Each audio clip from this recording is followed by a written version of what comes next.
From the very first edition to the bold strides of the second, we've witnessed brilliance take center stage. And now we welcome you to the fourth edition of Women in Print 2025. Not just a celebration, but a movement, a platform where power meets print and purpose takes form. Ladies and gentlemen, change makers and champions, please make your way in and take your seats as the moment we've all been waiting for is about to begin. Counting down to a journey of power, innovation, and recognition in 5, 4, 3, 2, 1. This year's host is none other than the radiant, the bold, the voice of a generation, Pamela Mtanga, media personality and host of Women in Print 2025. Welcome to the celebration of women, inspired by print, driven by purpose.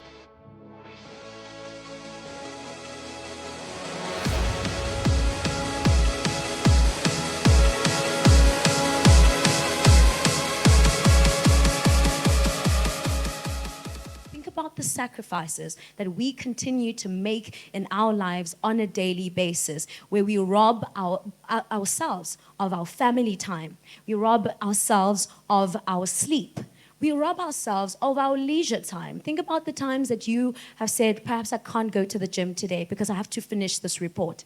Perhaps I can't go to the family dinner tonight. I can't go to my son's concert tonight because I have to be working. But today, we're saying, because you're here today, because you have done or made those sacrifices, we're here to celebrate you. We're here to say it was all worth it. We're here to say that it is beautiful what you're doing for this industry, and you deserve a pat on the back.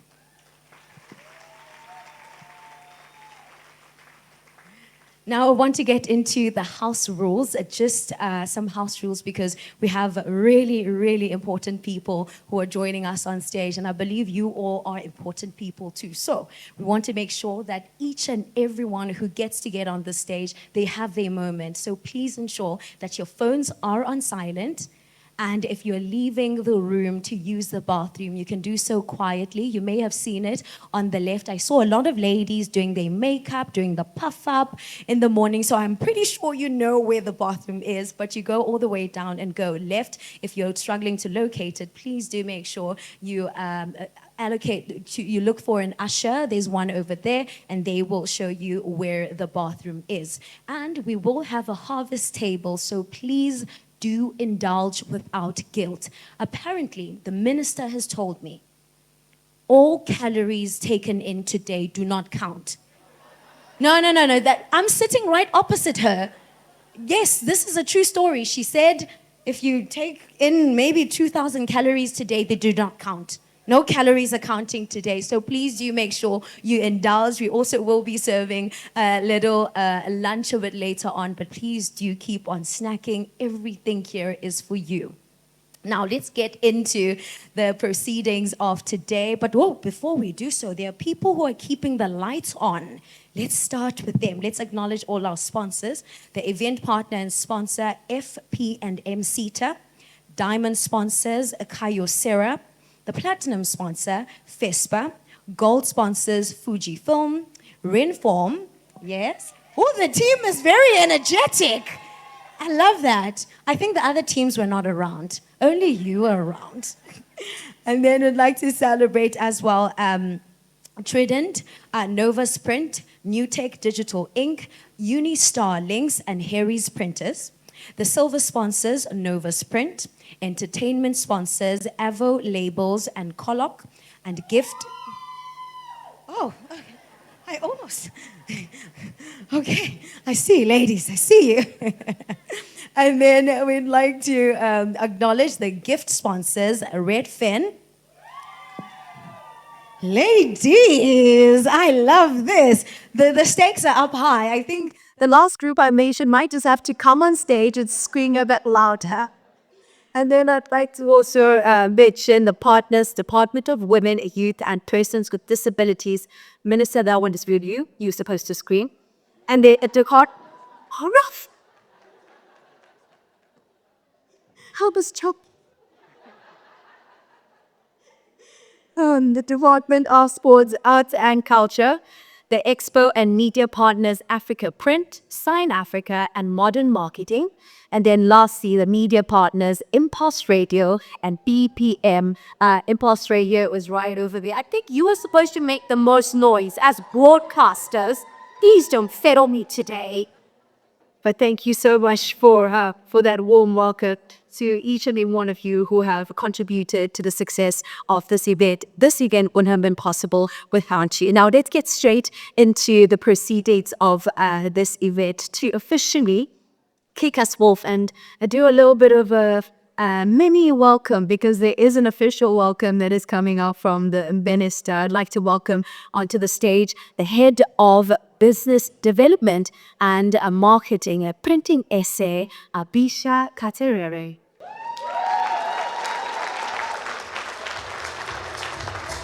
Abisha, there you go. On my way. Who the print? What's going on?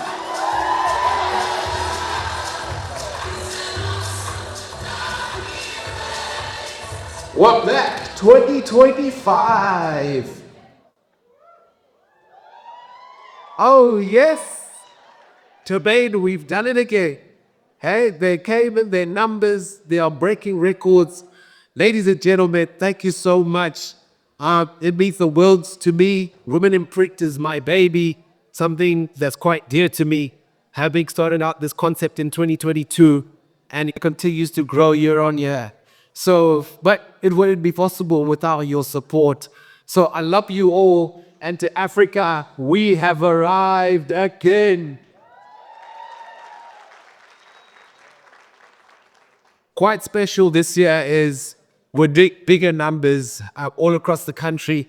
For the very first time, we've been doing radio interviews, online interviews with stations as far as Senegal, Ghana, Nigeria, DRC. So I think we're going to break 1 million streams this year on one event alone, which is something else. And I think to all our sponsors, all of our partners, again, without your support, we wouldn't be able to host such showcases.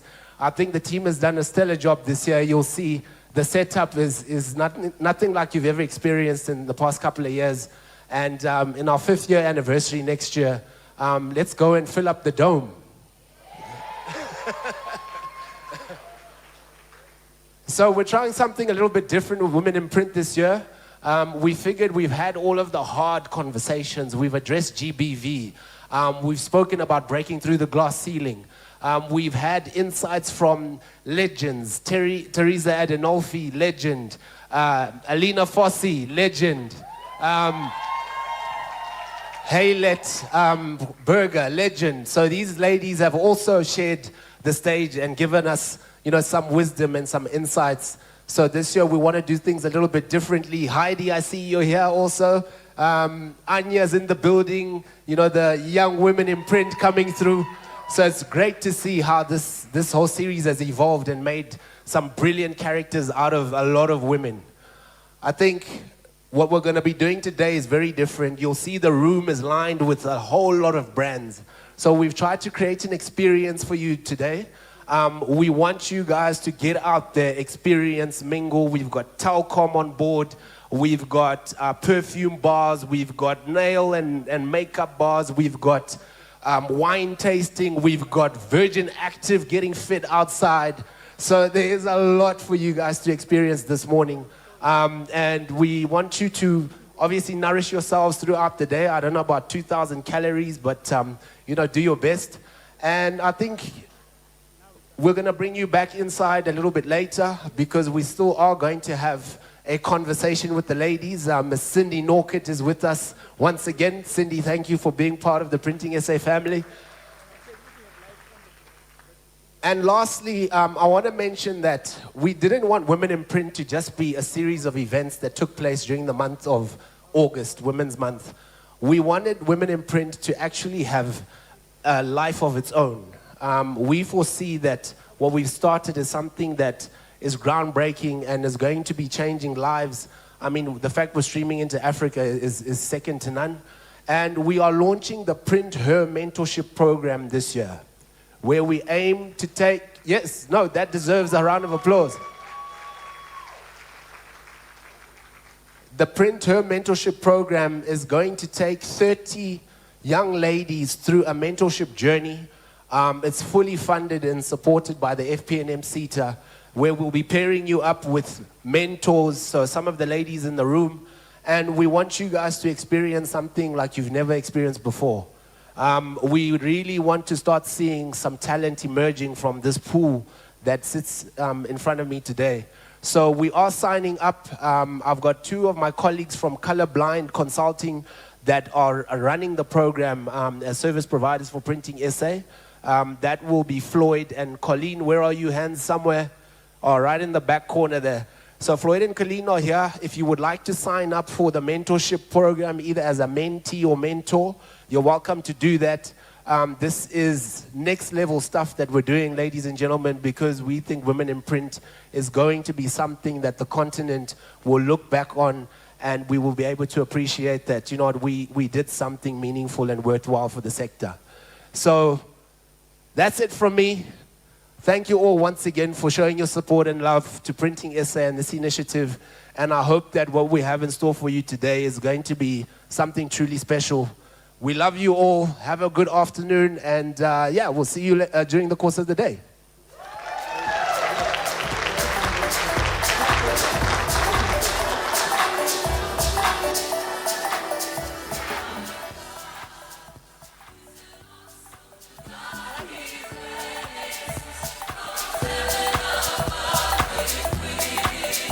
Thank you.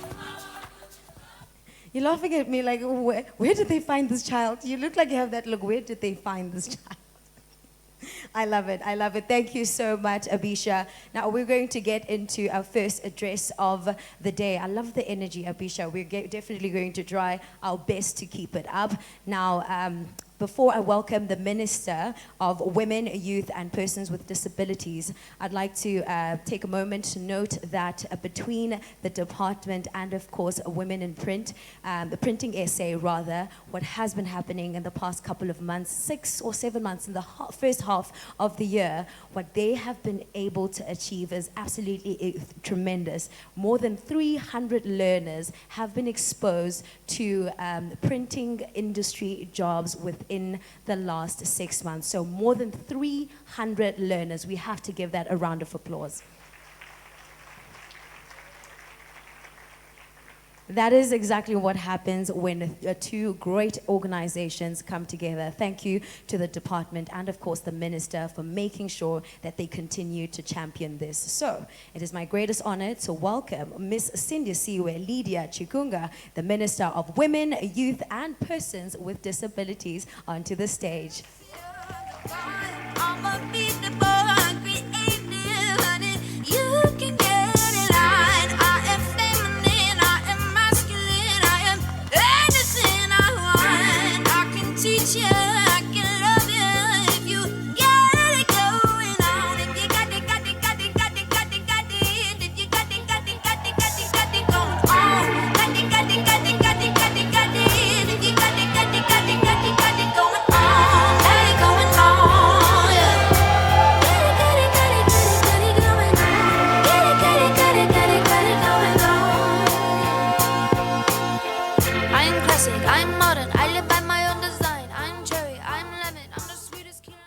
Thank you very much, Program Director, Ms. Pamela.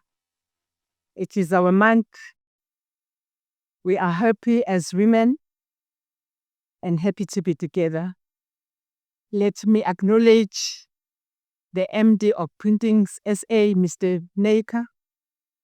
We also have from the department, Mr. Franklin. But today, I want to acknowledge and recognize the women who are here, who make South Africa move. Greetings also to all those that are joining us from the continent and joining us online. We are here in South Africa. As it has been said, my name is Sindisiwe Chikunga. I serve as the Minister in the Presidency responsible for women, youth, and persons with disabilities. And on behalf of our department, I wish to extend our warm and friendly greetings to Printing SA and every woman present, and to thank you very much for your kind invitation to this year's Women in Print event. MD, Printing SA, this industry needs to come out of the shadows. We don't know you. I'm inspired by the linkages between this industry and several sectors of our economy. They just gave us a lecture this morning that from health, agriculture, to the retail sector, as a matter of fact, there isn't any sector that you do not touch. And therefore, this sector can flourish. And there isn't any sector that can flourish without your innovation. It is amazing that you are responsible for signage, and I was at the Department of Transport, and you are telling me that even those signs that are on the roads, you are responsible for them. I didn't know that. I was at the Department of Transport for more than 12 years. And the signs that I saw on the road, and we still see them even today. If it was the Sanral Road, we said there were signs from Sanral Road. And you said today, this morning, no, as a matter of fact, it's you who made those signs. Second, this industry has to be protected from cheap imports. Important that we do that as a country. Also, we urgently need a full breakdown of all the skills found across your value chain, so that we can actually train our young people. We therefore have interest in that as the department, because we are responsible for youth as well in South Africa. Young women need to be empowered to future-proof this industry. You referred to structure engineering, and I said, wow, I hear about that for the first time. From the Department of Transport, I would talk about aeronautical engineering. And I would look around to see if people know that there's such engineering in the country. And many at times you find that they aren't aware. I don't know whether you know about aeronautical engineering. That's what I know. Probably you don't know. I wish to state up front that the significance of your sector cannot therefore be overstated. You play a vital role in preserving and promoting cultural heritage, fostering dialogue, and facilitating access to information, each essential for building a unified and informed citizen.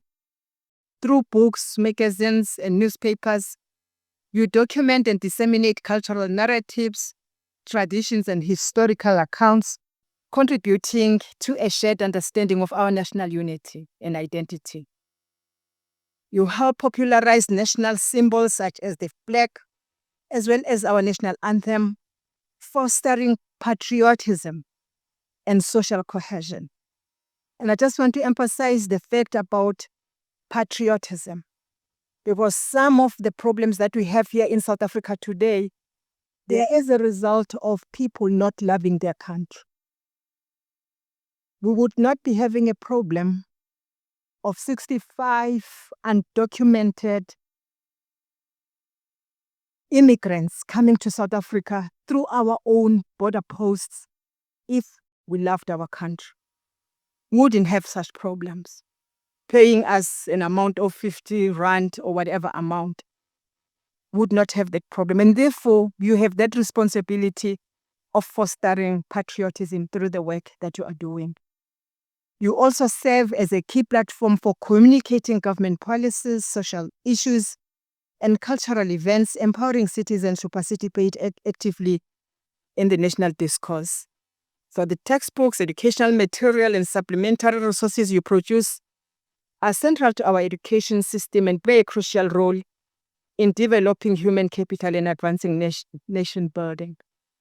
In fact, to your MD, I want you to invite me again next year. I will come.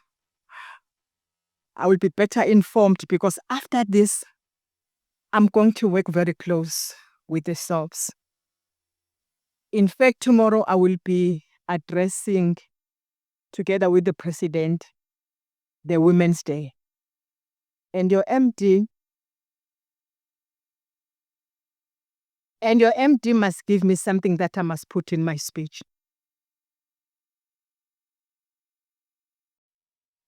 Because there is nothing in the President's speech about you. So something must be said about the sector tomorrow.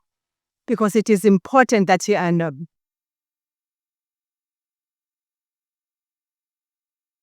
So yes, indeed, beyond this, your sector provides significant employment opportunities and contributes meaningfully to the overall well-being of our economy.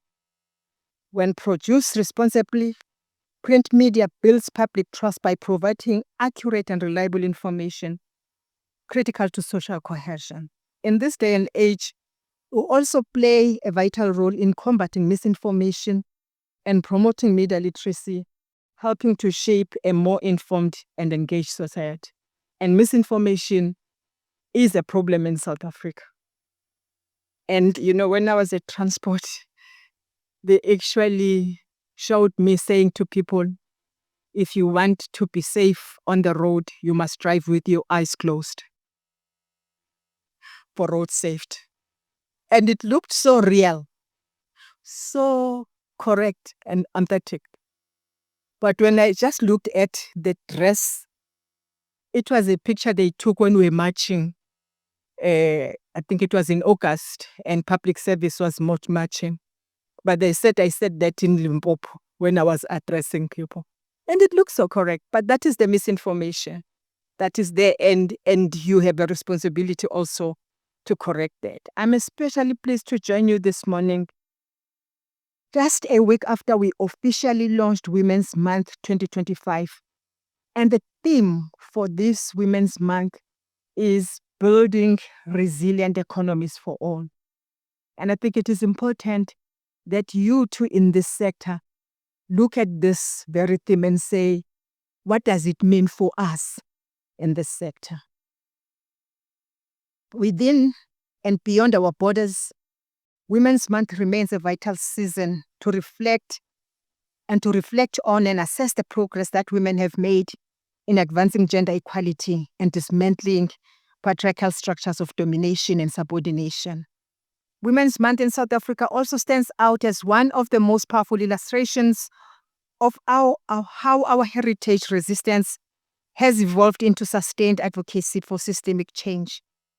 3 decades into our democratic dispensation, what makes Women's Month particularly significant is also the extent to which our struggle has evolved from resistance to reconstruction, from wanting mere inclusion to demanding a fundamental restructuring of power relations. At its core, our movement for gender equality seeks to uproot entrenched patriarchal structures that for decades have denied women equal participation in economic, political, social, and scientific spheres of life. I don't know whether last month you celebrated the Men's Month. And as women, yes, of course, but it's not our story. Ours is that we celebrate our Women's Month because it is important. We come from far as women, irrespective of race or anything. As women, I always tell people, yesterday, we were minors. We were minors. Yesterday, as women, just for something very minor but so important. We could not own any property. We could not inherit anything, even from our husbands when they died. But more than anything, irrespective of whether you are married or you are young or old, you couldn't sign your own consent at the hospital when going for operation. You're going for cesarean section, you're pregnant, you are 35 years old, and there is a need for you to go to theater. You'd have to have your husband coming to sign the consent because as a woman, you were a minor. If the husband is not available for whatever reasons, your son, who is above 18 years, a son, not a daughter, would have to come and sign your minor's consent. If your son was not available, then the medical superintendent at the hospital will have to sign your minor's consent. That is where we come from as women. And that is why we speak gender equality. And that is why we speak women empowerment. Because that's where we come from, irrespective of race. Even white women, they took forever for them to vote. If you look at the structure of anything, even in this sector, I want to believe this must be a sector that was male-dominated, probably even today. Because there were sectors that women were not allowed. I was at the Department of Transport. Even if you go back and look at ministers of transport, the first woman minister in South Africa in the history of transport was Minister Dipuo Peters. For all the time, transport ministers were males because that's the area and the sector that is seen to be for men and not women. So if you talk about the work that can be done in that sector, women, yes, but no. And that is why we cannot, as women, be apologetic when it comes to women empowerment.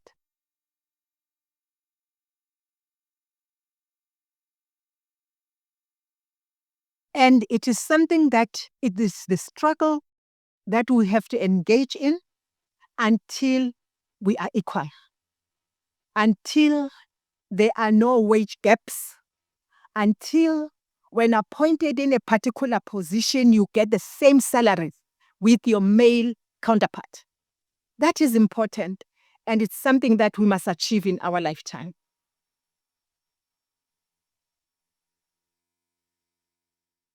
History has also shown us that humanity's collective well-being and progress cannot occur alongside this disempowerment of women and girls. You cannot have both. You disempower and oppress women. You disempower and oppress all of society. You empower women and girls, the same becomes true of society as a whole. The sooner we institutionalize this realization, the better for the human race.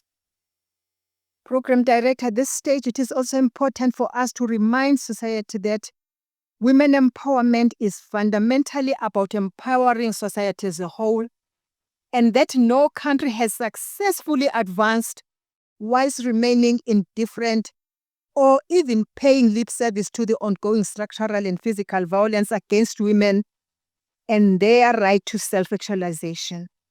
South Africa is no exception. When you speak about women empowerment, but also some abuses that happen and work, so people don't even listen to us. You've got to fight for everything. Even as a minister for women, youth, and persons with disabilities, you still have to raise your hand and say, we are presenting a board, but how many women are there? How many young people are there? How many persons with disabilities are there? And if we don't include them, then it means we're leaving them behind. And I think we've got to do this and do it every day until it becomes a norm that when we appoint and when we promote, we look at our structure to say how many women are occupying those positions. CEOs and everybody, we have got to train and empower women. And we have got to do it every day so that they are able to challenge and actually be appointed in those senior positions. And when they get appointed, we women, we must also support ourselves.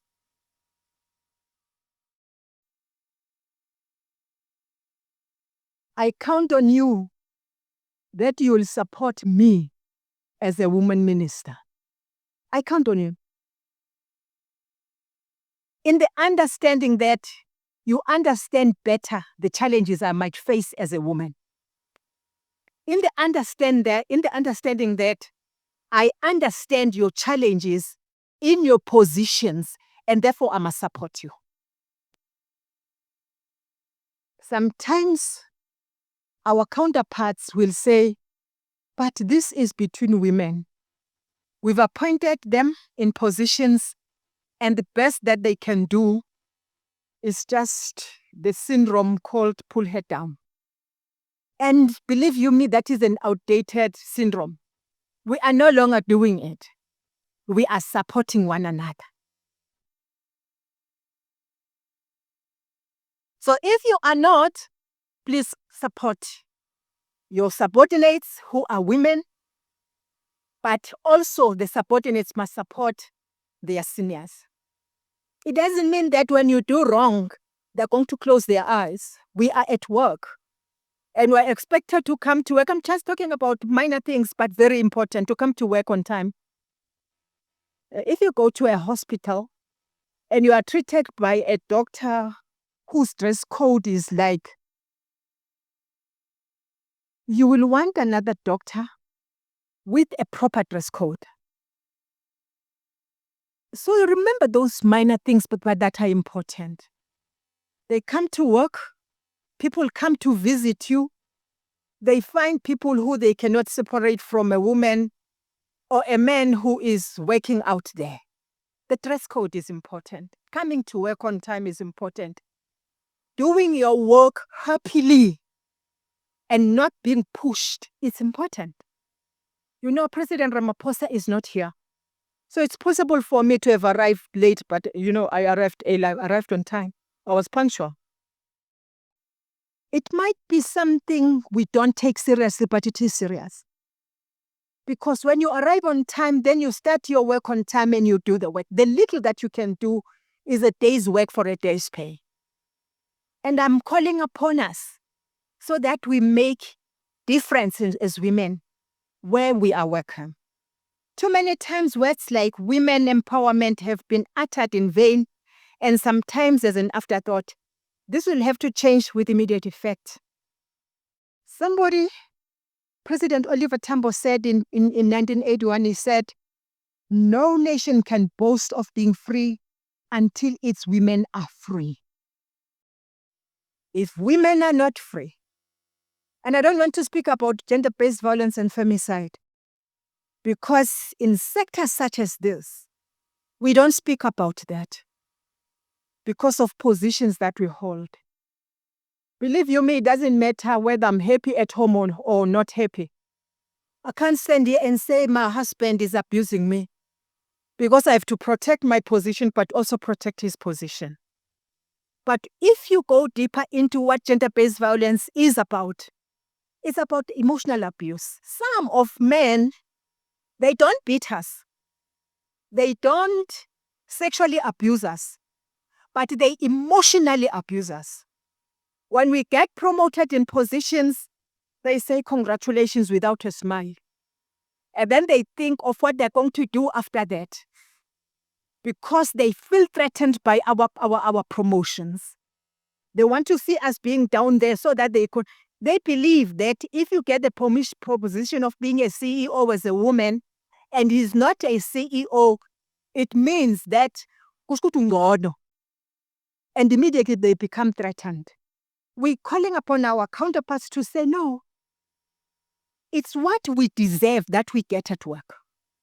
But it doesn't make us to look at our husbands as people that are subordinates, etc. No, we don't look down upon them. As a matter of fact, we support them, and they must also support us. and don't abuse us emotionally. So I just want to say that, but some of gender-based violence happens at work itself. And I hope it doesn't happen here. We appoint interns, and many a times, and please protect those interns as women. Some, they come from very poor families. They manage to go to university and acquire degrees because of the NSFAS. After that, they become desperate, they apply, and good enough, they get absorbed or admitted or appointed. But there are men in our institutions who will then say to these young people, we're going to give you a permanent job on condition that you sleep with me. It is happening. One medical aid says, in the public service, when young people get appointed, the interns in particular, when they test for HIV and AIDS, they test negative. But as they continue to be in the public service, they then test positive. Because of the men who are there wearing ties with very important names and positions. Protect them. Find time to say to them, do not sleep with anyone at work for anything. They must not buy permanent positions with their bodies. We don't send our children to school in order for them to buy work with their bodies. And I think it is important that as women, we fight this and we say it. That anyone who abuses this position is committing crime, but sin again. Because it is a sin to do that. You wouldn't want your child to be exposed to that. So I'm saying these things because we are seeing them happening. And when they have to report, they still have to report to the very same abuse. In the transport sector, on the rail tracks out there, a woman will report to another woman to say, I was raped by so and so, and the woman says, I don't know what to do because the person who raped you raped me. So I don't know what to do about it because we still have got to go and report to the very same person. We've got to protect our young people. So yes, for President Oliver Tambo, who said these words, when he said no nation can boast of being free until its women are free, the empowerment and equal recognition of women was not an act of ticking the box. For him, this was integral to the successful execution of the struggle for freedom of all mankind. Tambo's unwavering commitment to gender equality was also echoed by President Samora Machel, who eloquently argued that the emancipation of women is not an act of charity.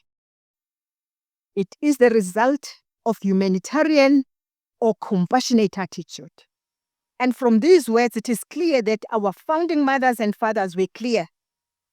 Ending the discrimination and exploitation of women is effectively the only guarantee for the struggle to live and to live on, and a precondition for its victory.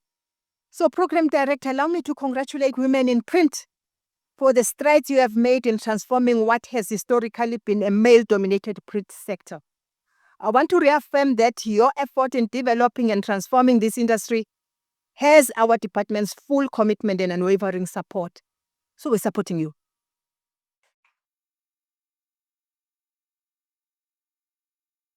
And we commend Printing SA Print Hair Mentorship Program and express our interest in working with you to mobilize additional resources for skills development and to support women's transition into technical and creative roles within the printing industry. The printing industry, long dominated by men, has faced persistent challenges in recruiting and retention, particularly as the workforce ages and younger generation seeks more diverse and inclusive work environment. Women are known to bring critical perspective to design, marketing, customer relations, and operational efficiency, contributing that it will help printing companies better serve an increasingly diverse client base. Their underrepresentation means the industry is missing out and approximately half of the available talent pool at a time when skilled workers are in short supply. As the sector evolves beyond traditional printing into areas such as digital integration, packaging innovation, and customized solutions, skills in project management, client engagement, quality assurance, and creative problem solving are becoming increasingly vital. And we said just this morning when we were talking, it is important that we also engage our tertiary institutions so that their training speaks to the skills of the future, so that we do not continue to go to universities and be trained in the same manner they trained us.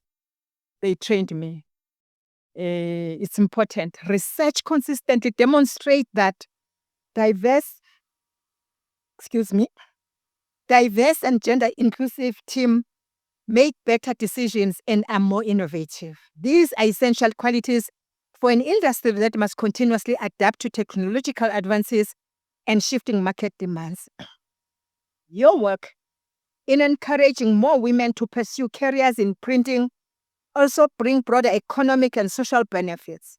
Companies with greater gender diversity typically enjoy improved financial performance, lower staff turnover, and enhanced reputations among clients who value inclusivity. By actively recruiting, training, and promoting women, the printing industry can rejuvenate itself, attract talent, and position itself as a progressive and forward-thinking sector rather than one constrained by outdated traditions. And at some stage in the Department of Transport and in the maritime sector, we only had one old person who could repair, I think it is the water whatever, in the country. And we said, but what happens if this person, it's the water pump, particularly in Cape Town? And we said, but what happens if this person resigns? And why are we not training other people who can actually repair this pump?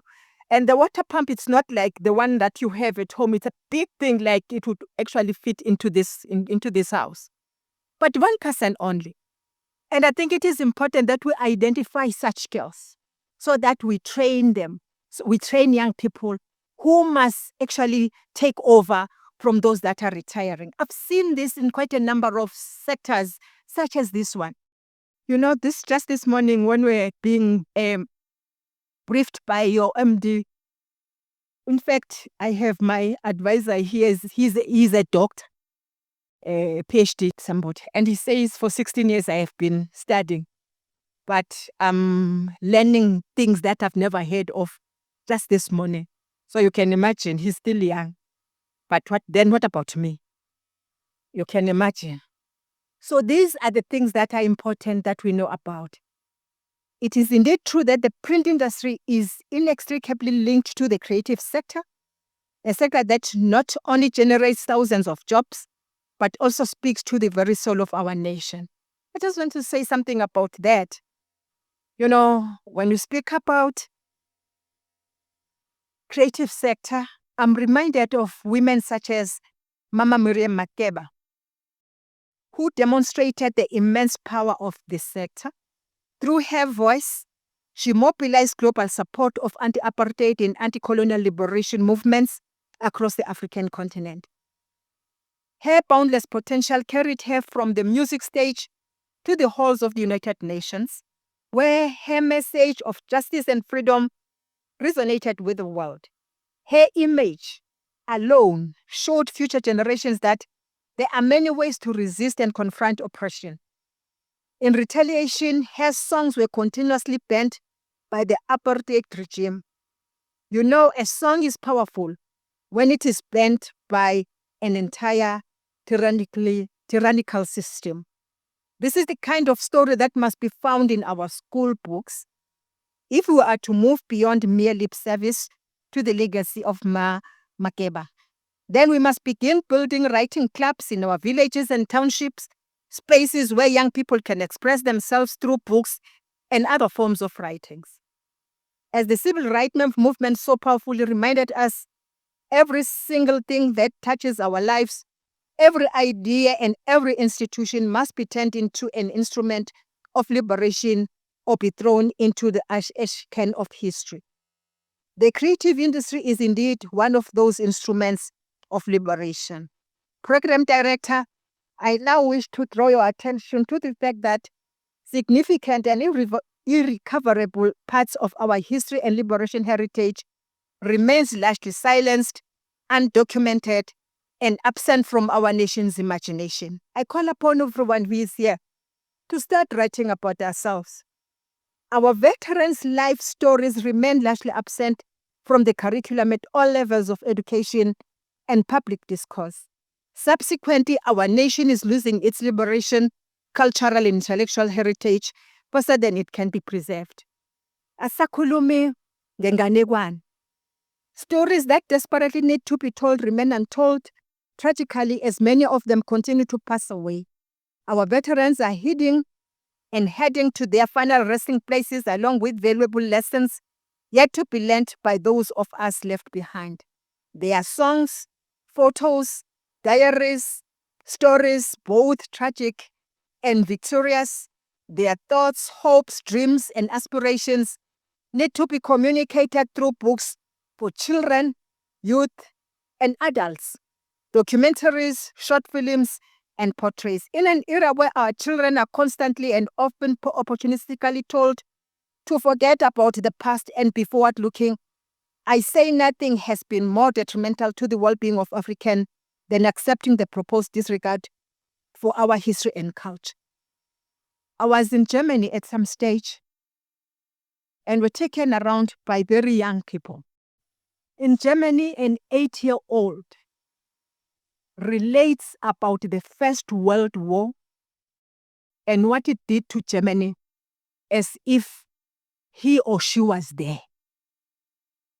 They will tell you as to what happened to Germany in 1916, 17, 18, when the First World War ended, the Treaty of Versailles, the exclusion of Germany in the Treaty of Versailles, the coming back of Germany in 1926, but as an observer, etc., etc. What I'm saying is not something that I learned about, but it's something that I was told by an 8-year-old German child. And in South Africa, we say, no, you don't have to know about your history. How are we going to know about where we are if we don't know as to where we were yesterday as women? How is it possible that we know today that we've benefited as women, that we speak about maternity leave, paid maternity leave, if we don't know that yesterday there was nothing called paid maternity leave? As a result, whether you were a teacher or a nurse or whatever, you had to go over the weekend and be inducted so that you deliver over the weekend and go back to work 7 days later. And the doctor gives you a sick leave, unpaid sick leave for that matter. So if today we have maternity leave that is paying us, that we decide on when to take it, we should be knowing that yesterday there was no maternity leave, so that we can celebrate that achievement as an achievement. So for me, it is important for us to know our history so that if there are mistakes that we committed yesterday, we don't continue to commit them today.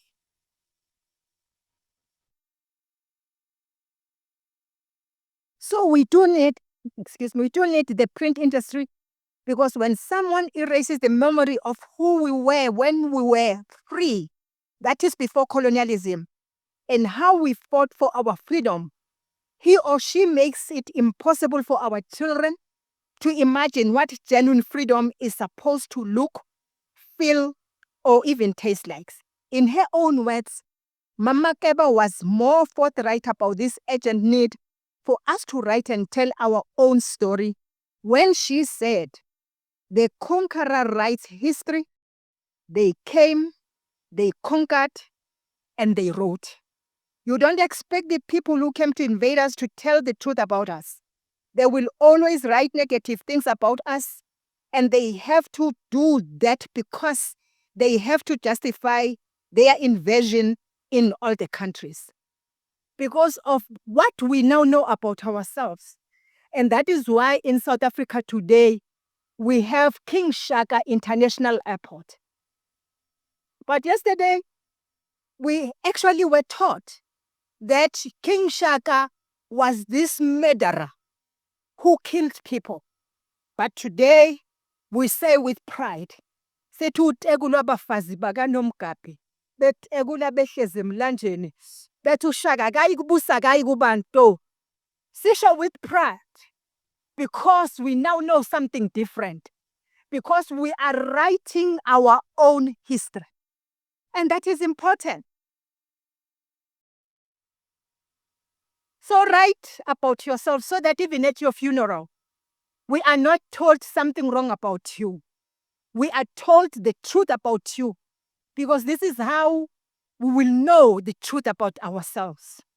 So Mama Keba correctly placed emphasis on the fact that when you surrender knowledge production and dissemination to some, what is considered good becomes that which sustains the oppressor's dominant position. And everything about the oppressed is presented as undesirable. In other words, the print industry is central to the process of counter-storytelling.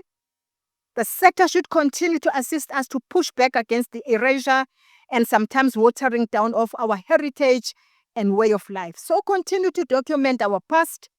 Our past tells us where and what we are, what and where we want to be. But most importantly, our heritage tells us where we still must go and what we still must be. Our relationship to history and the likes of Miriam Makeba is thus the same as that of our mother to a child. So yes, let me just say this as I am about to close. You know for sure that our department is currently chairing the G20, and we are chairing the Empowerment of Women Working Group. I would like to take this opportunity to extend a warm invitation to women in print to attend the forthcoming Empowerment of Women Working Group Conference on Positive Masculinity.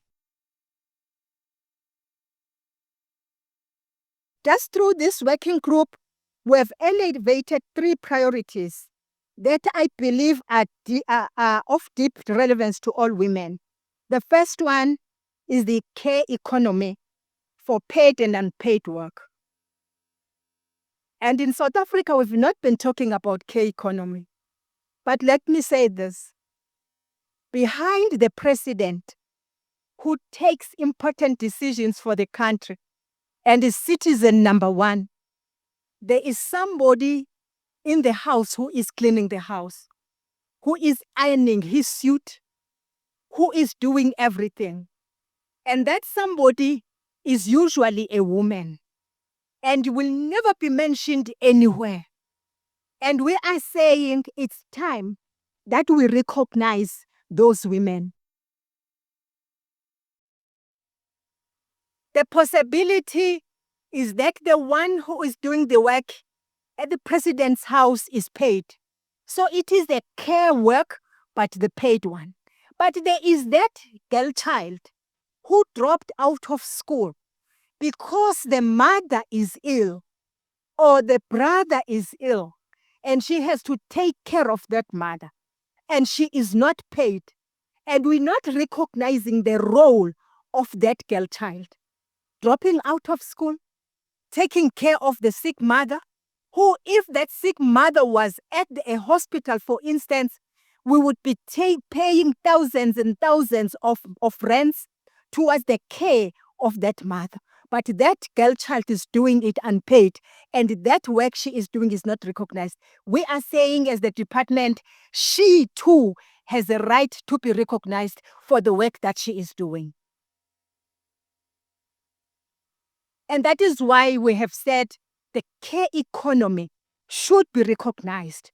How it is actually contributing to the GDP of all countries that we will start with it being recognized.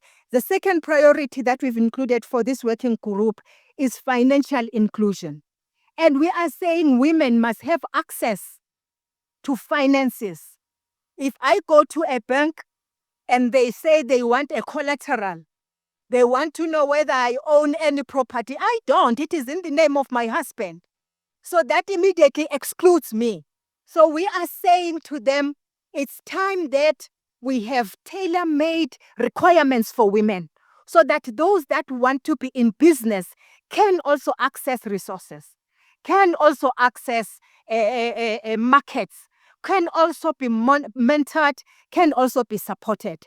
And this is important because women, they start their businesses 2-3 years down the line, they liquidate, they go under because they don't have access to many of the resources that are required for them to have. And therefore, financial inclusion is one of our second priorities. And of course, the last one is the gender-based violence, because indeed, it is becoming a problem. But I just want to say this to women. High corner, we are getting very much disturbed to see women lately being abusers of their children. It cannot be that women allow their boyfriends or husbands to rape 8-year-old children for whatever reasons. If you fight with your neighbor, it cannot be that you then plan that I'm going to kill her 8-year-old or 7-year-old girl. But before I kill her, I will let my boyfriend to rape her and kill her brutally. It's unlike women. And I think this is what we must all talk about as women. It's not the responsibility. Yes, we have got to lead as government, but it is the responsibility of all of us to say, not in our lifetime, not in our name as women. Ours is to protect, ours is to care, because the absence of care in women leave us being nothing but not women. So I just want to say that. So indeed, this is our third priority as this working group. I invite you to also contribute. We have identified some legacy projects, and we'll invite you to support us in those legacy projects. We also are aiming, as one of the legacy projects, to initiate a disability inclusion as part of the working groups going forward. And for that, we said we want to establish a NEF Center for Disability. Because in South Africa, we don't know for sure as to how many disabled persons with disabilities we have. Some, they will say we have 7 million, but others will actually say we have 4 million. We say these numbers because we don't have the real statistics. And whatever numbers that we talk about, they totally exclude anything between birth and 5 years, because there is no record that is kept about persons and children with disabilities between those ages. And it's something that we want to correct, because we want to know when a child is born whether the child has disability, so that we can plan better as a country. We will not be planning better, we'll be reactive if we only get to know about a child, whether she has or they have disabilities only after 5 years. So indeed, we want also to have and to establish this NEF Center. And beyond today's event, I also wish to partner with the organization to leverage this recently signed Public Procurement Act as a tool to support women-owned printing businesses. And I want to believe that you are aware that the Public Procurement Act now, legally so and lawfully so, it set aside 40% of all procurement for women.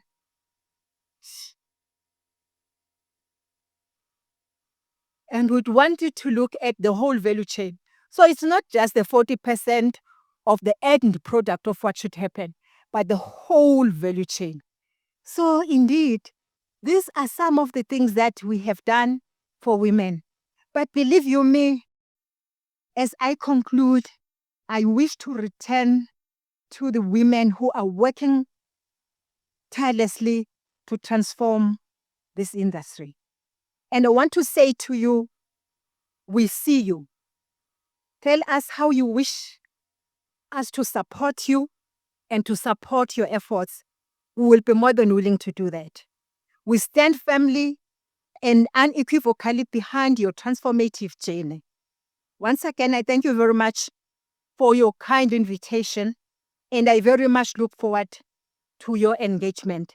And thank you. I've learned a lot by being here. Thank you. A standing ovation, please. What a woman. What a keynote address. That is so beautiful. Thank you so much, Minister. You may be seated. Thank you.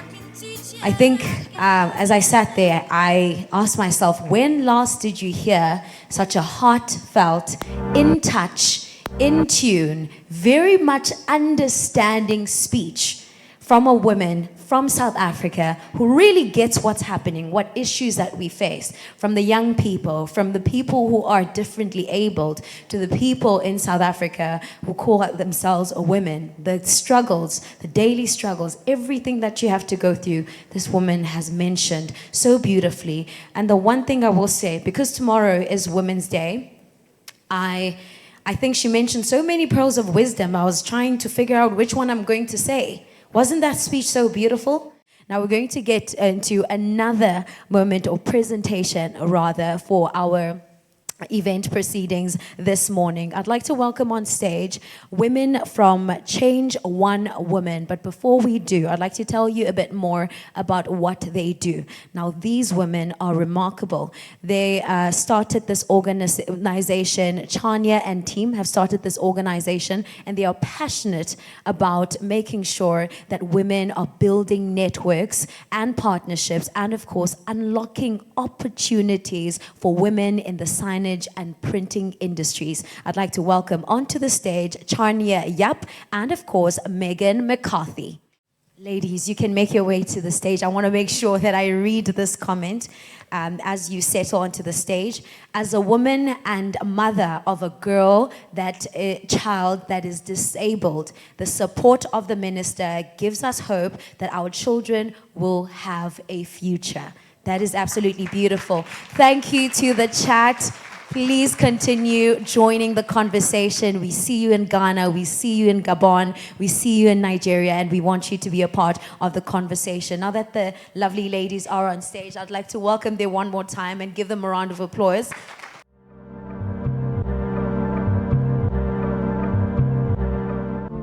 Hi, my name is Moira Bukhoshi, and I'm a marketing assistant at Practical Publishing, but a biokineticist by profession.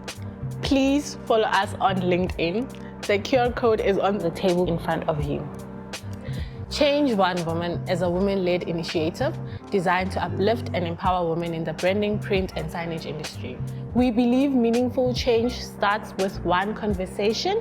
By helping just one woman, we can ignite a ripple effect that transforms many lives. I started studying in 2020, but I applied in 2019. So for me, I always knew that I wanted to end up in the healthcare sector because I wanted to help people. I had passion with helping people, so it's either I was gonna do physiotherapy or biokineticist, so I applied for both, and then I ended up in biokineticist. I did my 4-year degree that had an honors so it was a BSc plus honors. Finished my studies in 2023 and then graduated 2024. Yes, it was a struggle finding work after university because most entry-level jobs require like a 2-year plus experience. So obviously when you're from university, you can't have like a 2-year experience. Some of the practices actually require you to have a car. Some practices require you to be like fluent in Afrikaans, so that is quite a challenge. When I started here at Practical Publishing, I worked at the Johannesburg Expo. So I was doing the registration at the expo, and then immediately after the expo, I came in October to come and do some marketing for a book. I did that for a month, and then in November, I was offered a 4-month contract to be their office admin. And then, yeah, I just progressed from there, and now I am a marketing assistant as well. So the Change One Woman initiative has opened doors for me. So I have something that I'm doing. I'm not just sitting and waiting for opportunities to come to me. I have a job, and also the company that I'm working for is also allowing me to do some of my biokineticist locum jobs. So whenever something in the bio side comes, I can still go there and practice. The Change One Woman has various networking events, news, success stories, women-led content, women-led initiatives, training opportunities through groups like Printing Essay, mentorship, such as the Print Her Mentorship Program. The website that you've just seen, we'll be launching it at the Women in Print events. Thank you to all our sponsors.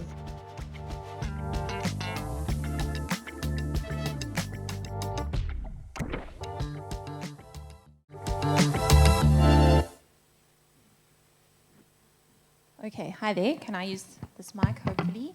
I'm Megan from Change One Woman, and thank you to Moira. By the way, Moira is here with us, so if anyone knows of any biokineticist opportunities, she's also here. But I'm here to talk about our 4 focus areas for Change One Woman. One of these is woman-led content. We really want to champion women's voices. So by highlighting content like trend pieces, thought pieces, more technical features. So many of you have so much valuable experience to share, and we would love to amplify your voices through our media. So just in the room, who's a business owner or in top management? If you could raise your hands. It's a couple. Wow. Megan wants to interview you. Yeah. For that women-led content. Yeah, we love, we think you have such powerful stories to share, and we would love to share those stories. As the minister says, you need to write your own stories, and we believe that this time is ripe for women to share their stories.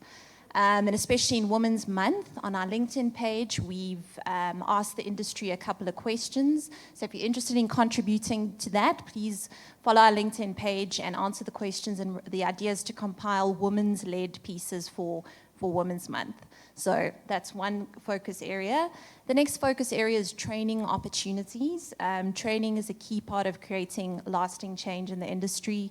Change One Woman supports access to industry training for women through trusted industry partners like Printing SA. And if your company is offering training or has any training opportunities, we would love to amplify that through our media. So please do get in touch with us with that. Then thirdly, there's mentorship. Change One Woman supports Printing SA's Printer Mentorship program that Abisha mentioned earlier. And we also want to amplify any mentorship opportunities in your companies as well. Then last but not least is networking. We have various networking events throughout the year. These are spaces for women to share their stories, to get inspiration, and to connect with suppliers and leave empowered to overcome the industry challenges. We've had amazing feedback from women at these events. They've connected with useful suppliers. They've left with inspiring ideas and ideas to grow their businesses. So these are really exciting opportunities. And to touch on that, we have our Joburg event coming up, which Shania is going to touch on. Thanks, Megan. Just wanted to say thank you to Printing SA for this opportunity to talk about Change One Woman. It's not a formal organization yet. It's an initiative. It's an awareness of women in our industry and how we can help each other. I think Moira did a fantastic job in that video. I'm so proud of you. You did so well in your studies. She did so well in her studies. She ended up getting a full bursary from the government for her studies. She's super smart, but how frustrating. I mean, our young people are going out, they're studying, or maybe they can't study, but they're trying to find work, and they're not. So this is about making an awareness in just maybe in your space, just in your world. Like the video said, one conversation with one woman, it can really make a difference. It can make a change. Be a mentor if you can. I love the Printing SA Printer Mentorship Program. It's nice, it gives it structure. But if you didn't jump on board that, you can still be a mentor to people in your own personal capacity. It's not about overthinking it. For me, Change One Woman is about doing what you can, when you can, with the resources that you have. It's not about changing a woman. It's about helping a woman in our industry make a difference. Maybe take that next step, just giving the support and the knowledge that maybe you have that you can share. So, as you know, we are the media partners and we also the expo organizers for Africa Print, Sign Africa, and Modern Marketing. That is another great platform where women, all women, and not just marketing and salespeople. I see a lot of women here today. We have an opportunity to go and see what's happening in our industry at these events, see the new technology, talk to the suppliers, but even better, we've got our Change One Woman networking event. So if you've got your phones, and I see we all do, because what would we do without them, right? You can pull out your phones and diarize those dates. 9th to the 11th of September at Gallagher Convention Center. Entrance is free. It's from 9 to 5 every day. But on the Wednesday, on the 10th of September at 11:30, we are having a Change One Woman networking event. And Megan's mentioned the ones that we've already done this year. And I'm sorry, but just think, like, what do women do best? We chat, we share, we support, we help each other. If you've got challenges, you want to be at this networking event and connect with other ladies in the industry. Men are welcome, of course. This isn't like an organization that doesn't like men. We need to all work together. So they are welcome too. But I just want to put it out there that I'd like to see all of you on the 10th of September at Gallagher at the Africa Print, Sign Africa and Modern Marketing Expo, and come and see and come to our networking events. We've got fantastic sponsors on board.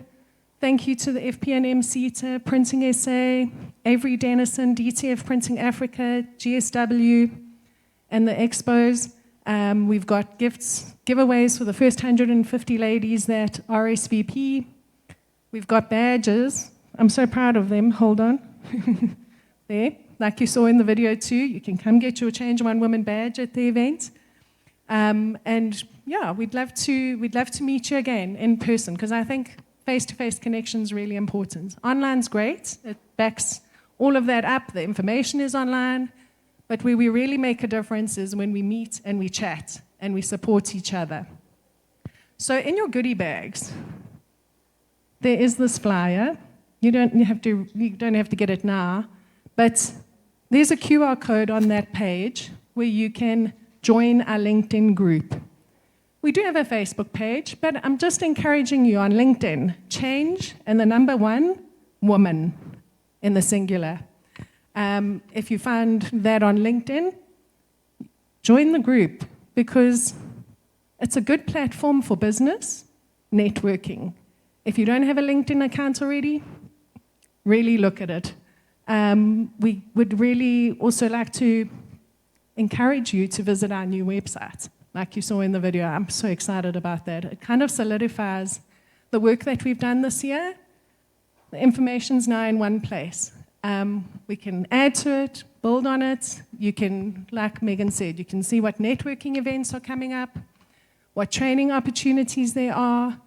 We really love working with Printing SA, and we appreciate all the support, Abisha. And I think Change One Woman and Women in Print works really well together. You see what happens when you put your powers together. You can do good.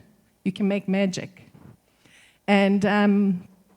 And yeah, I really, really appreciate this opportunity to be able to tell you about this. And I'm really excited about Change One Woman. I think the awareness is important, and I'd love for you all to join us on the LinkedIn page and see you at the expo. Thank you. Thank you, ladies. That is absolutely beautiful. And I think if there's one thing that you all have in common here, and we all have in common, I'm including myself because I think I'm a part of the family now. Have I earned it? I think. You all are passionate about women empowerment, and it also just starts with one woman. We've reached a part of the event where we are going to indulge in a sensory experience. Now, this I love. Okay, because I love beauty and stuff, as you can tell. Okay, so I'm going to tell you about all the brands that are present in the room today, and some of them are. We have Telkom right over there. You can stand on the 360 camera, take some selfies. You know we love a 360 camera moment, right? And then we do have Sorbet right over there. That is where you can get some nails done. And if you do not have makeup on, I think you will be able to also get some sort of a facial analysis or a facial as well, just to see what do you need and what you'd like to do when you're treating yourself perhaps tomorrow, when everyone is gone and you're having some me time. We also have right over there the Womandla Global Network right over there, and they are offering some services. It is absolutely beautiful. I do think over there we have some more organizations. I just can't quite see the names because of the light, but you can basically get massages, get your nails done, you can get there's a Freak as well. They do have perfumes right over there, so please do go discover new fragrances for yourself. And that kind of break will be 1.5 hours. 1.5 hours. We'll be back. Oh, my maths is wrong. No, it's not 1.5 hours. We'll be back here at 1:45. 12:45, we will be back. So you have to indulge in a sensory experience, and of course, make sure you grab yourself some lunch, some finger foods, and of course, they're bringing in the champagne. It's probably 12 p.m. somewhere in the world. It's 11 a.m. in South Africa, though. But it's okay, you know, we're celebrating women. We're celebrating Women's Day tomorrow. Why not? Why not? The ladies are so excited. I just saw their faces. They're like, girl, what do you mean it's 11? We deserve this. We've earned this. We work so hard. Right? No, ladies, please do enjoy. Toast to the good life. Toast to Women's Month. And also toast to your hard work. Please do make sure you return at 12:45, because we are giving away one prize to one lucky winner. And if anyone is standing at 12:45, you're buying all of us drinks. Beyond 12:45, if you're standing and you're not seated here, you're buying all of us drinks. And to those of you who are on the chat, please do make sure you stay on, because we're actually going to give you a vlog-like experience of the event so that we make sure that you do not miss out on anything. This is the Women in Print event 2025.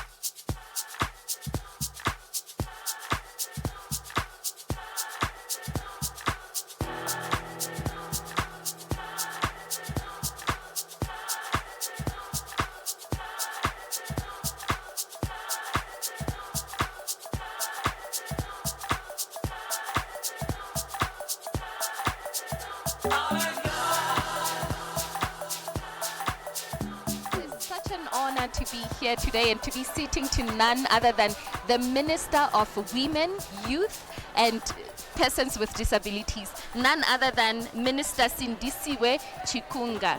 Minister, it's such an honor to have you here with me today. How are you feeling about such events?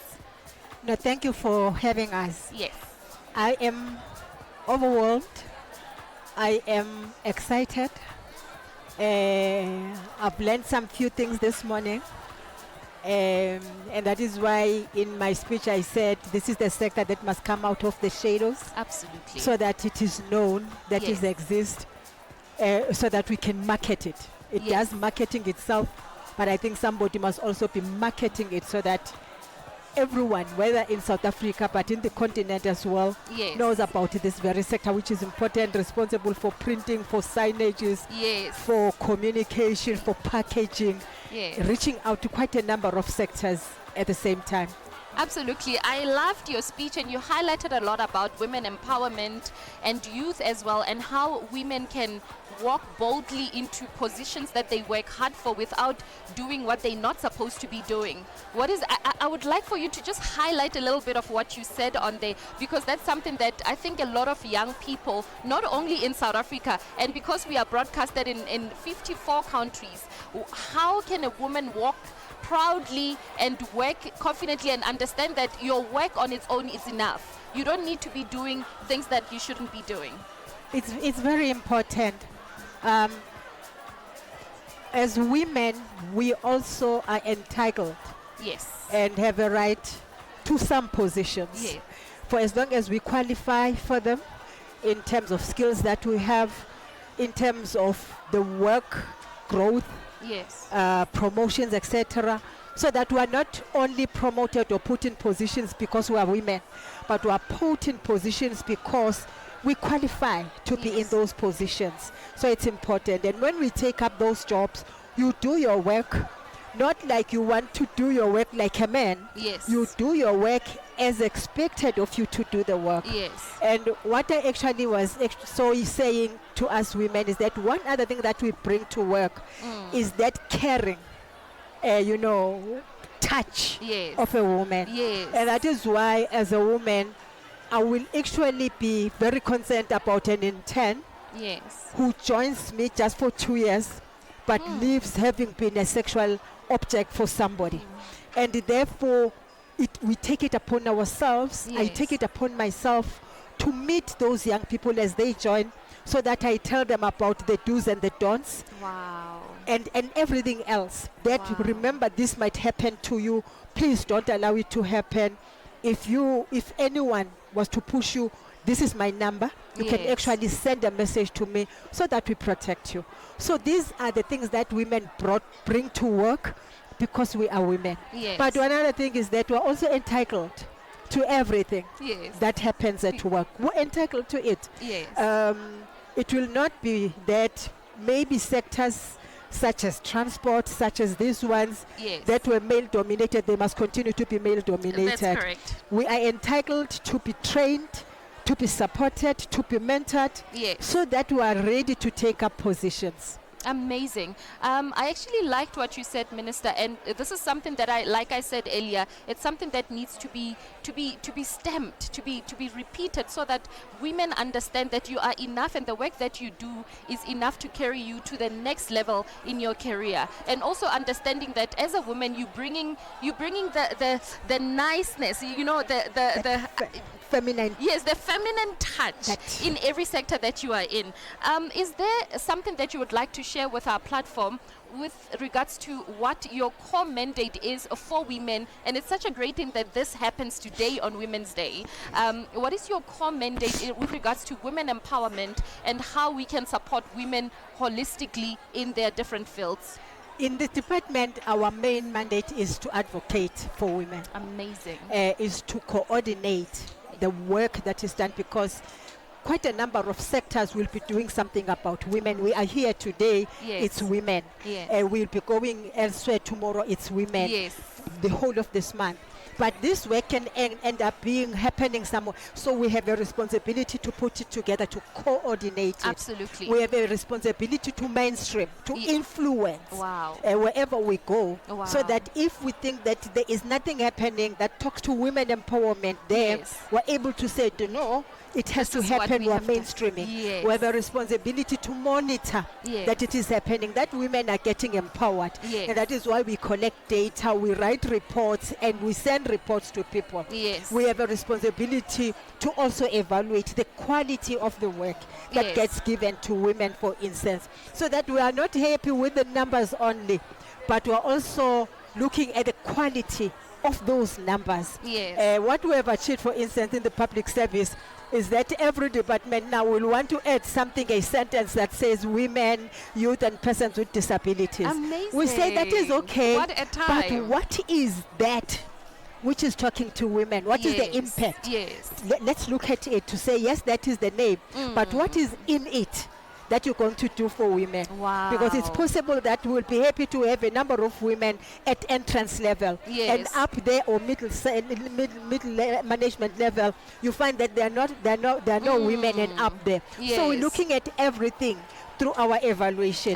So that Amazing. becomes the core mandate of the department. Yes. And where we can intervene, we definitely intervene. That's incredible. And one thing that I also wanted to just ask you, you know, platforms like Impulse Radio, it's platforms that are open to celebrate women, that are women-led. And I will ask not only for Impulse Radio, but I want to ask for entrepreneurs that are currently watching this right now. How do they access the information that can help them to move forward, or to rather access if there's funding opportunities, or if there's any kind of event that happens within the sector? Where can they get that information? We've got our website Yes. as a department,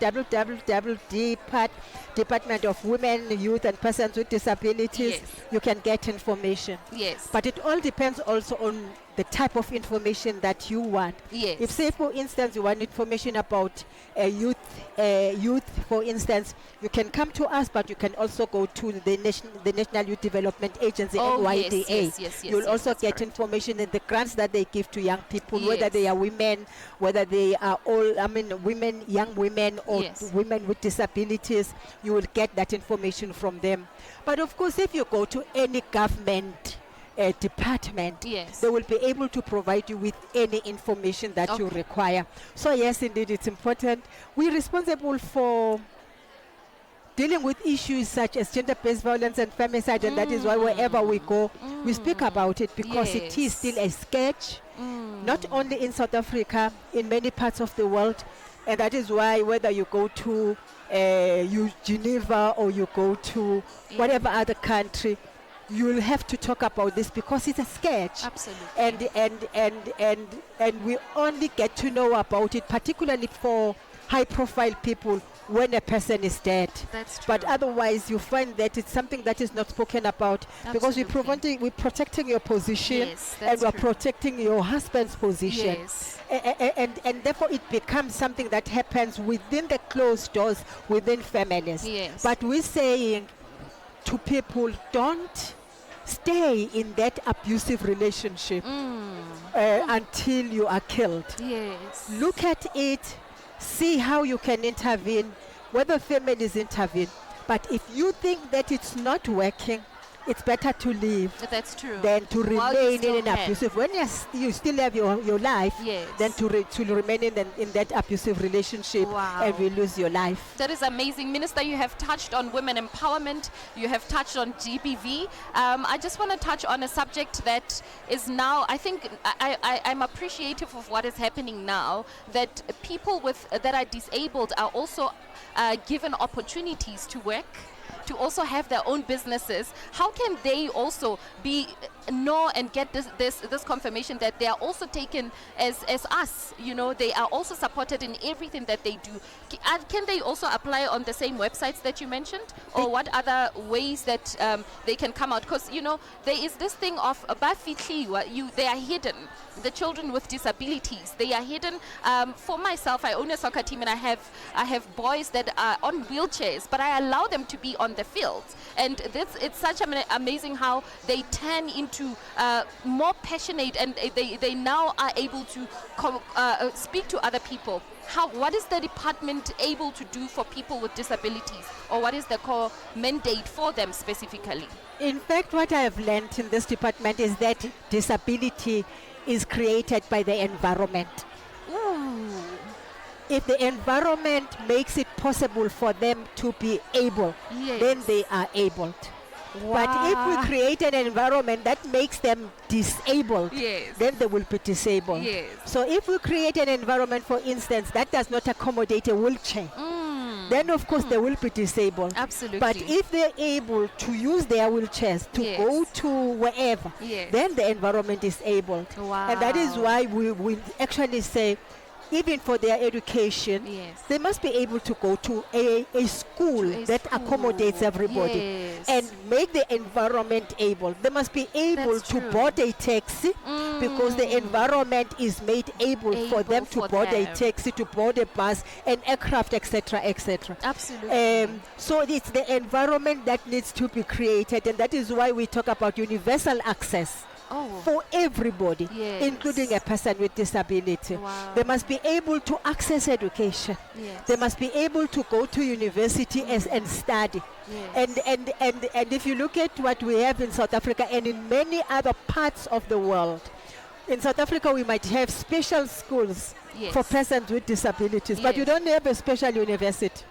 Ooh, this is true. You don't have a special This is true, university. yes. So after going to a special school, then they go to a university. Yes. And for the first time, they mix with everybody. And that is exclusionary in its Yes. approach. Yes. And that is why our view is that as many as possible, let them start from grade 0, That's going to a school that every child goes to. Except maybe for those that might have severe disabilities that might require real special attention. But it should yes. not be a norm, because we don't even have enough of those special schools. This is So true. in that regard, This is we have that. But we also have, for instance, the Department of Education and Training has said we have R1 billion per year Okay. for skills development for persons with disabilities. Okay. The new Minister of Higher Education and Training has said, Minister Chikunga, right now I wish we were at 10,000 plus of those persons with disabilities who are owning some enterprises, small enterprises, Yes. to actually empower them. I had a conversation with the Minister of Energy. Yes. She says, I visited one of the special schools, Yes. and I see they have a problem with electricity, Yes, and I yes. want just us to actually attend to that matter. And she's going to actually ensure that they get the solar panels so that they never run short of electricity. So there's a lot that we're actually doing about it. Yes. But one thing I like about the persons with disabilities is that we've managed to put it on the table, Wow. so that they are not an afterthought. That's true. And I think that is important, because they are not many. They form just a section of the population that is in the minority, that Yes. can easily be forgotten. Yes. We are saying no, it's not going to happen. Last year we also managed to have a debate in Parliament Yes. during the week, the month of disability that starts on the 3rd of November up to the 3rd of December. Okay. And there was a debate about it, which I think it is important, and we invited some to come. Okay. So we're actually trying to say there is no need of hiding persons with disabilities within That's true. families, That's because true. they are there. So they must Yes. come out and participate in the economy. Yes. And that for us is important. Wow, Minister, thank you so much. I also want to thank you for your time. I think platforms, like I said, platforms like ours is there for you. If you need to get anything to all these African countries, we are available. Do you have any closing words for our viewers or for anyone that is currently tuned in right now? God bless you.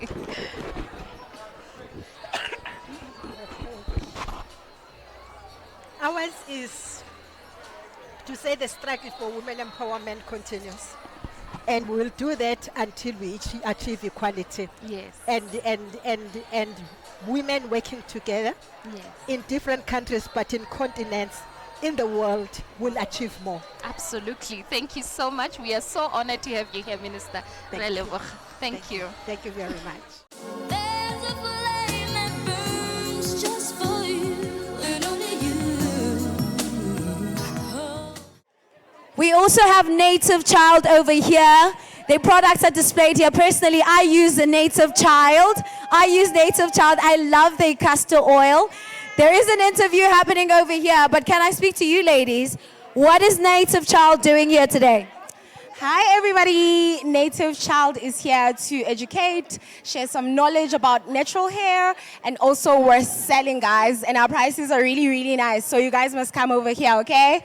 Yes. Absolutely. You know what I love? Education about natural hair. We all need it, especially some of us who think that putting on a wig or doing braids is we're done, you know? So I think it really is necessary. It is a local brand. We love it. We enjoy it. And please do make sure you visit Native Child to learn more about your hair. This is a Women in Print event, and we want to ensure that you indulge in the full sensory experience. Thank you so much.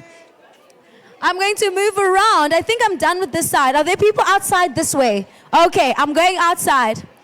Now, if you are looking, oh, there I am. Hello, everybody. So if you're looking to the back, and I'm right here.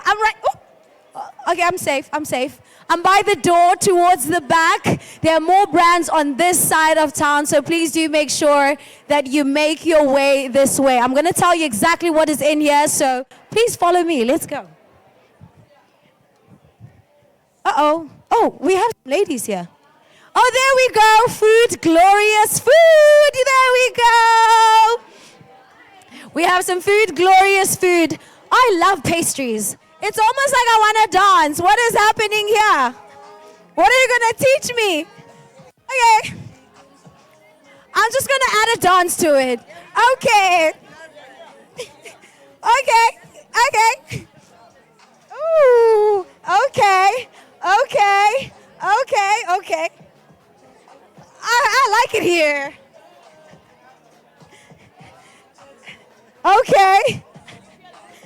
Oh, I feel amazing. I should have joined the stretching session. Ladies, you're going to make me lose my job. Thank you so much. Thank you so much to the Virgin Active team. We do have more brands over here. We have Okuhle by Bonolo. Okuhle, are you in the house?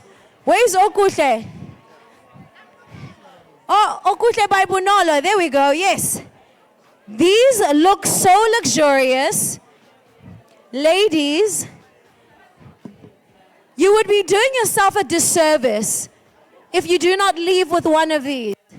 Okuhle by Bonolo. It's all about self-care. The salts look so luxurious. I would love to see these in store. They look so beautiful. I also am seeing a honey soap with turmeric, honey, and lemon. It evens out your skin tone and brightens. I think more than anything, it's the packaging that is so beautiful, it's so luxurious, and I get why these ladies are in the printing industry. Everything looks so luxe. Bonolo is actually busy with someone right now. She's doing this sensory experience where she's scrubbing the hands, moisturizing, and doing the things. What is happening here? Ooh. Okay, so I'm giving her the experiential treatment. She just scrubbed her hands with the Himalayan salt scrub. And how do your hands feel? Absolutely. You see, exactly. She is impressed already. How do they feel? Absolutely fantastic. You know what? I can smell how beautiful this is. It smells like lemongrass. Okay, so it has a citrus blend, but this is our body butter. Okay. So it has rosé butter, mango butter, cocoa butter, sweet almond oil, and grapefruit essential oil. I am so obsessed. Tried as well. So she's going to try it and also tell us how does it feel on her skin. Soft and silky. Soft and silky. You know what? I'm so proud of you. I don't know your journey, but I'm so proud of you. This looks so well put together. The branding looks absolutely beautiful, and I cannot wait to see what you have in store for us. Hello, Mary. How are you? I'm good, and you? I'm good, thank you. So we have Mary from Womandla, and we are at Women in Print 2025. Yay! So, Mary, how has print changed or inspired your life? Ah man, I think as you can see, everything in here is print. From the banner to our leaflets to everything is basically print. So I think print has inspired our lives in such a way that we can give out information in an accessible way. We have people scanning our QR codes, we have people looking at the picture and getting captivated by the information that we are serving them. So in that way, we don't have to explain a lot. The printing itself speaks for us, and that's the job. So I think that is changing lives enough. Okay, there's a lady who's coming here. I'm going to start here.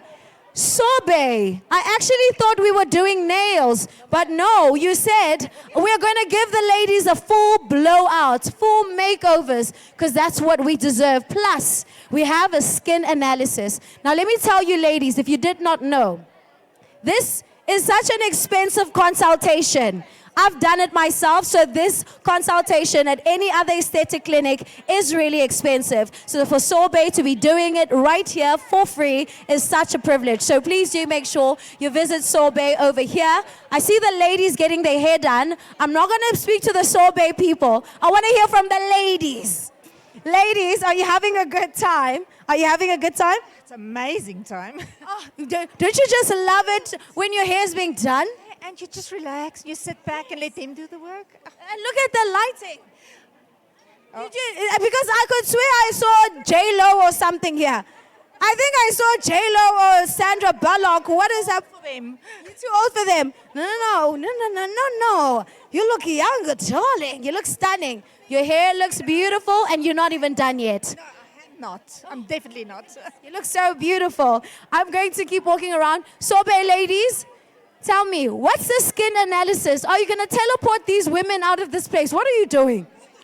Wow, so skin analysis, it just analyzes your skin. Yes. You know, it preps you of what's happening on the underneath and what's coming on the surface. So you want to make sure that you take care of what's underneath so that when it surfaces, it's what you want. Perfect. Firstly, I've never seen this particular machine at Sorbet. Is it at selected Sorbets, or do you have to specifically ask for it so that they can bring it out in the back room somewhere? So we have our skin scanner in our salons. So if you go to our salons, they must have their skin scanners. So what do you ask for when you get there? So when you get there, so others are very in a hurry. They're always in a hurry, you know, ladies. Ne? So it's always good to just go to a salon and take your time. And they'll put your scanner together with your facial. So we start with your scanner, analyzes your skin and know what's happening exactly so that we can proceed to your facial and know exactly what we dedicate to you. Oh, amazing. Thank you so much, ladies. This experience is such a treat for the ladies. The hair is getting blow-dried over there, skin analysis over there. And some people are just having their quiet time looking into the mirror and just gazing like, I am so pretty. Wow. I absolutely love it. I'm going to keep moving. There's some products as well. So please do make sure that you purchase some products. We're at the Women in Print 2025, and I have Nozi with me from Telkom Business. So, Nozi, how does Telkom Business empower women in print? So on my side, well, thank you. On my side, I've been booked to bring my 360 photo booth. So I usually use a lot of printing and marketing companies for the business because I work in photo booth business, photography, as well as videography. So that's how I've been empowering women. That's amazing. So Nozi here has been empowering women by creating spaces and platforms for them to express themselves. Thank you so much, Nozi. Thank you very much. We are back at Women in Print 2025, and I am at the E for House Beauty. Can you tell me a little bit about that? So what we do here is we're a printing brand, and ours is just to transform your branding into art, something very revolutionary, something I'd not done before, and the materials we use are out of the world, so we are that. Amazing. So they transform print into art and storytelling. Okay, so how has print changed your life? For us, it's very important that we redefine what art means to us. So for me, that transformation of branding into art is a storytelling method for us. And I think print actually reinforces that, taking control of our own narrative, as we know that we take up space, and this is our form of taking up space in the printing industry. And you said it right. Take up space. We didn't get your name. My name is Esihle Mhluzi. Esinhle. Esihle. Esihle said take up space, and we are here for it at E4 House Beauty. Please do make sure you like them on all your socials. It's E4 House Beauty, right? Absolutely. And we are at Women in Print 2025, and we are getting pampered, we are getting informed, and we are taking up space as women. Thank you. Thank you so much. Thank you so much. My name is Brian Lipia, and I'm going to be playing a few songs for you guys. So I hope you guys enjoy.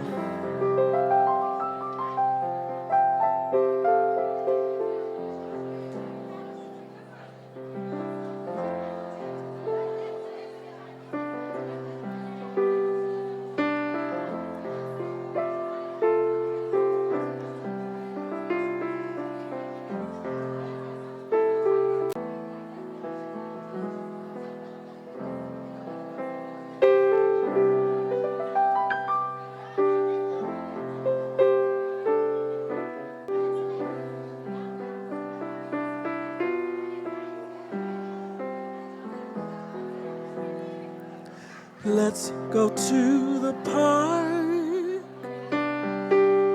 I wanna kiss you underneath the stars. Maybe we'll go too far. We just don't care. We just don't care. We just don't care. You know I love it when you're loving me. Sometimes it's better when it's publicly. I'm not ashamed, I don't care who sees us hugging and kissing, our love exhibition. Oh, we'll rendezvous upon a fire, like to set off an alarm today. The love emergency, don't make me wait. Just follow, I'll lead you. I urgently need you. Oh, let's go to the park. I wanna kiss you underneath the stars. Maybe we'll go too far. We just don't care. We just don't care. We just don't. Let's make love. Let's go somewhere they might discover us. Let's get lost in lust. We just don't care. We just don't care. We just don't care. I see you closing down the restaurant. Let's sneak and do it when your boss is gone. Everybody's leaving, we'll have some fun. So maybe it's wrong, but you're turning me on. Oh, we'll take a visit to your mama's house. Creep to the bedroom while your mama's out. Maybe she'll hear it when we scream and shout, but we'll keep it rocking until she come knocking. Oh, let's go to the park. I wanna kiss you underneath the stars. Maybe we'll go too far. We just don't care. We just don't care. We just don't. Let's make love. Let's go somewhere they might discover us. Let's get lost in love. We just don't care. We just don't care. We just don't care.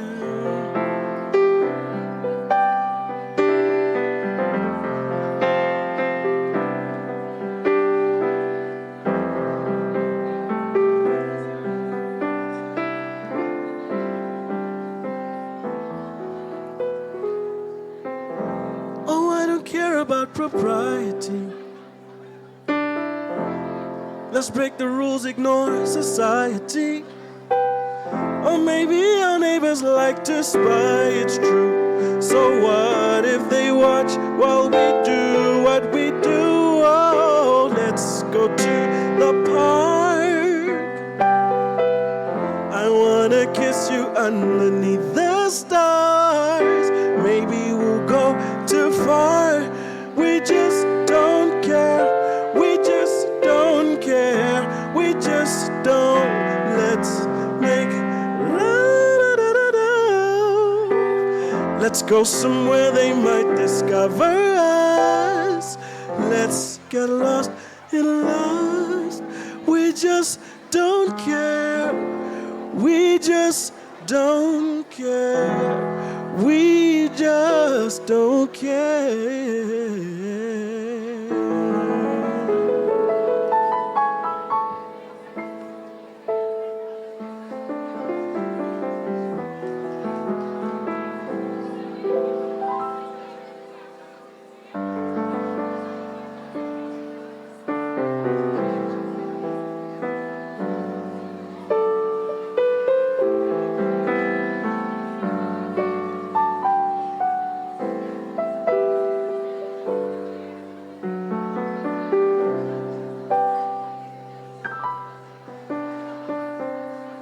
Say that you'll stay a little. Don't say bye-bye tonight. Say you'll be mine. Just a little bit of love is worth the moment of your time. Knocking at your door, just a little. So cold outside tonight. Let's get a fire burning. No, I know I'll keep it burning bright if you stay. Won't you stay, stay and save room for my love.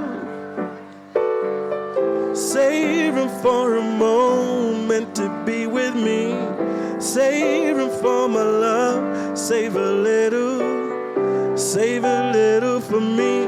Won't you save a little for me? Oh, this just might hurt a little.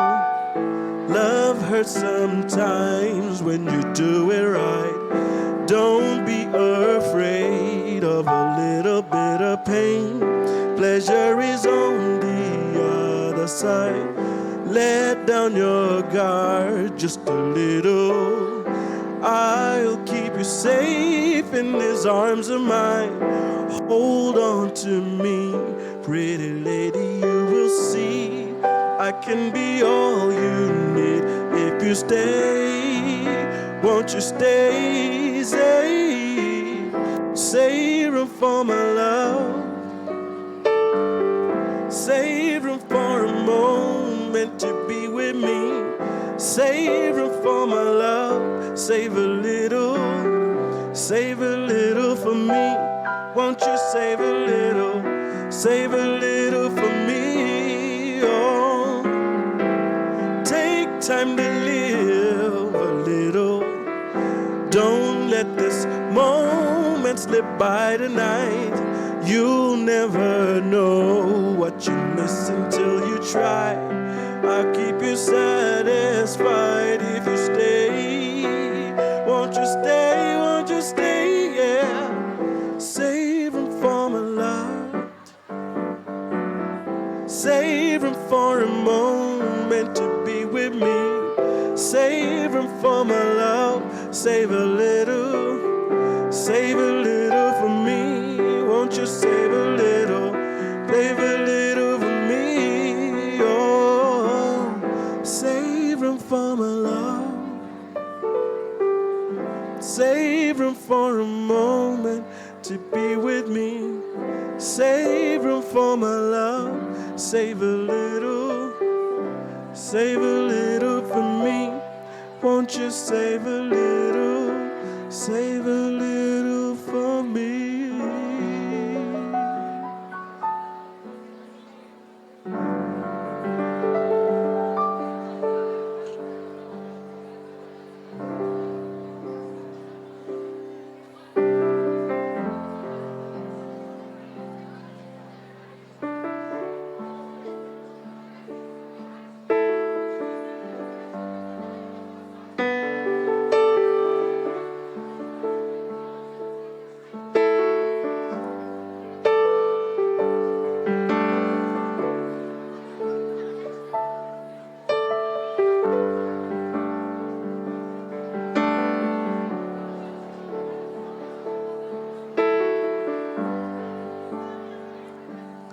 when you're weary,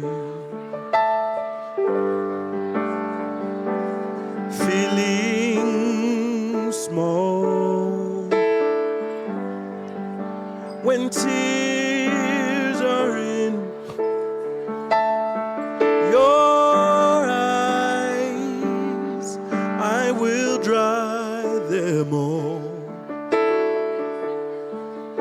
I'm on your side. Oh, when times get rough and pain is all around, like a bridge over troubled water, I will lay me down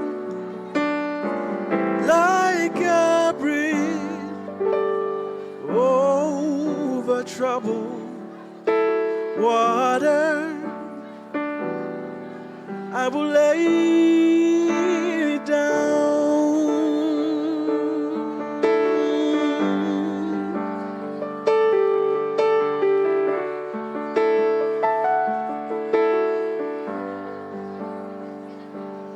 When you're down and out, when you're on the street, when evening falls so hard, I will comfort you. I'll take your fall. Oh, when times get rough and tears are all around, like a bridge over troubled water, I will lay me down like a bridge over troubled water. I will lay me down.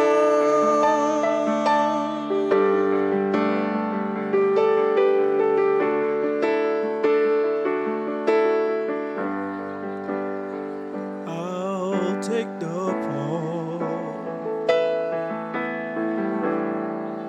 Oh, when times get rough